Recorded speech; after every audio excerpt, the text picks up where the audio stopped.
Hello मित्रांनो, स्वागत आहे तुमचं माझ्या एका नवीन व्हिडिओमध्ये. आणि ज्या तुम्ही आर्याताईंना बघता, ज्या 10वीत सध्या शिकतायत, त्या शेळी पालन करतायत, त्या सध्या अभ्यास करतात. तुम्हाला दाखवते मी, 2 मिनिट थांबा. आणि त्यांचं सध्या रात्री अभ्यास चालू, तर एवढे कष्ट करतात, दिवसभर अभ्यास करतात, संध्याकाळी येऊन शेळ्या बघतात आणि आता परत अभ्यासाला बसल्यात. 10वीचं वर्ष असून सुद्धा एवढे कष्ट करतायत त्या, म्हटल्यावर त्यांच्या कष्टाला काहीतरी फळ येऊ दे देवाला, तेवढंच सांगा तुम्ही. आणि म्हणजे आमच्या आर्याताई अशा आहेत ना, शाळेत सुद्धा टॉप करतायत. मनुष्यावरचे एक उत्तम उदाहरण म्हणजे आमच्या आर्याताई. सगळं सांभाळून सुद्धा त्या सगळ्या ॲडजस्ट करतायत. बघू शकतात, तर 10 वाजायला आले ते जवळजवळ, आणि त्यांचा अजून अभ्यास चाललाय.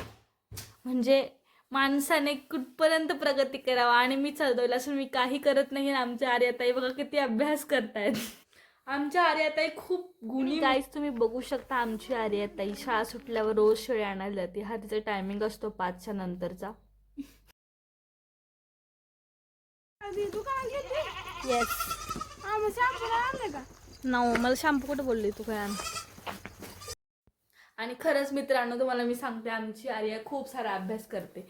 म्हणजे ना, एवढा अभ्यास करणं अशक्य आहे माझ्याच्याने. तर काय बोलते आर्या तू याच्यावर? दोन प्लीज चांगले शब्द बोल. बघा, ती आता खूप चिडली, कारण की ती आता अभ्यास करते. ती 10वीचा मॅथचा अभ्यास करते, आणि मॅथ पण गाईडच लिहित आहे सध्या तर, कारण की तिला शेळ्या पाळल्यामुळे अभ्यासाला टाइम भेटत नाहीये.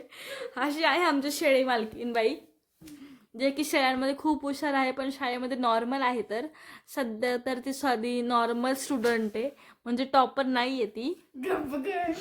आणि आमच्या आर्याताईंचं तुम्हाला कौतुक वाटत असेल तर नक्की कमेंट करा. खूप शेळ्या सांभाळतात ती. रोजला तुम्हाला मी तिचा व्हिडिओ पण पाठवेन.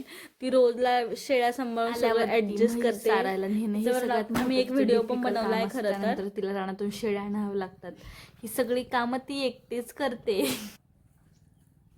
आणि खरं तर 10वीला असल्यामुळे तिचे पप्पा तिचे दिवसभर शेळ्या सांभाळतात, आणि त्यानंतर संध्याकाळचं तिचं जे नेमलेलं काम असतं ती ते करते रोजला.